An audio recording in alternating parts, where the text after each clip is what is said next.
In the era after Adrian Wojnarowski, we have received our first blockbuster trade. We have seen the first big, league-altering trade in a while.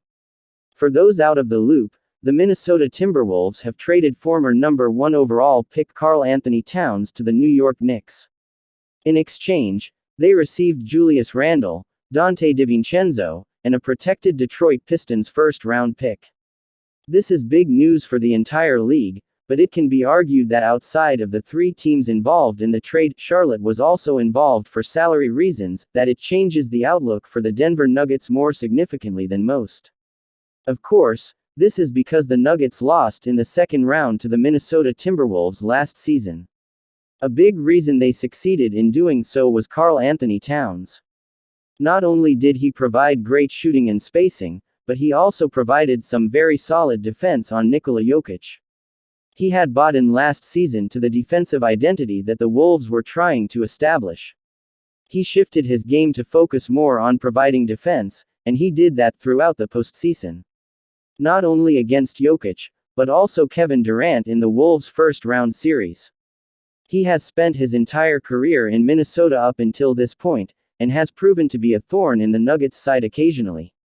He has put up 24 points per game in the 23 games he has played against the Nuggets on 50-40-85 splits.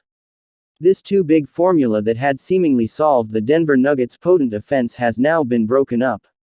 It is just not going to exist anymore, because, sure, Julius Randle is a big, but he stands at only 6 feet 8 inches. He probably won't be causing the Nuggets any problems defensively, and in the playoffs.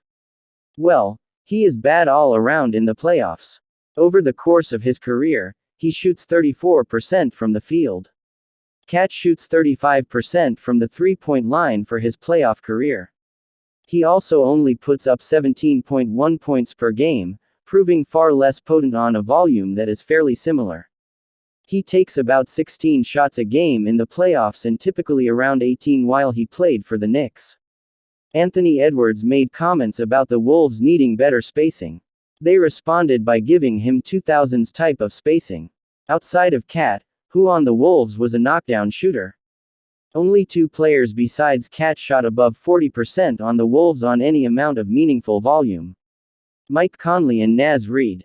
Now, obviously those 2 players are still there, and Nickeil Alexander-Walker was close to meeting the criteria. However, we're likely looking at a starting lineup of Mike Conley, Anthony Edwards, Jaden McDaniels, Julius Randle, Rudy Gobert.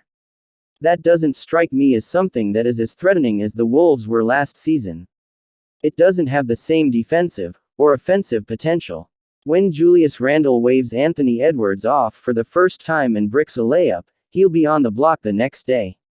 He is shorter, worse defensively, worse offensively, and is historically bad in the playoffs. Adding Donte DiVincenzo is a great addition for them though. Another great 3-and-D player on a roster already full of them. However, I think that we'll look back at this trade in a year from now and say that it was a mistake for them. It already took a lot of things going their way to beat the Denver Nuggets last season, so I think this makes the 2 rosters on a more even playing field than it was yesterday.